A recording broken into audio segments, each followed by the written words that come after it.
Различни изведувачи, различен надзор, исти проблеми. Брзо, по целосната реконструкција дел од улиците во Битола пропаѓаат и се појавуваат деформации во асфалтот. Серијалот на лоши изведби започна со улицата Партизанска уште во време на претходната и продолжи со низа улици што ги реконструираше актуелната власт. Кусо време, по завршување на работите, пропадна асфалтот на кружниот тек кај ветеринарната станица, потоа на коловозите на булеварот 1 мај, на улицата Стив Наумов, Солунска, а неодамна деформации се појавија и на пресно асфалтираната улица во населбата Недопирливи, пошто следеше нивна корекција. Граѓаните се разочарани што изведбите се со низок квалитет. Ако треба 10 сантими, тие турват 2. Ако треба 2 камиони песок да турат, тие полојна турват. И на она што е наврнато, на калта и ќе пропадне. И то поќе парите в джеп, него во асфалтот.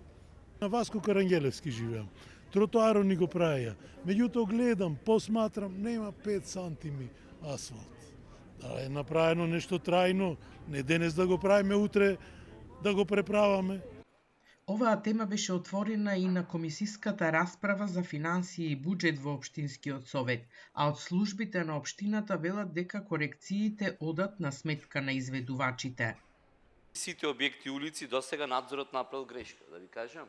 За булеварот грешка надзорот, за Стив Наумов грешка надзорот, за кружниот тек грешка надзорот, за Недопирливи грешка надзорот.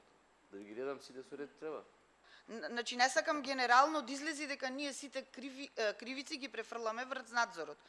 Каде што има надзор од кривица треба да си ја сноси, ама колку што јас гледам досега изведувачите на трошок на изведувачите ги тараме да си ги поправат работите. Од локалната власт тврдат дека ова е честа појава во градежништвото која се случува поради механизацијата, карактеристики на тлото, временските услови на изведбата. На прашањето на Телма, дали нешто се презема за да се спречи ова, велат не постои можност да се предвидат причините за ваквата појава. Изведувачите и надзорот при реконструкциите се различни, а за ваквите хаварии по битолските улици досега никој не понел одговорност.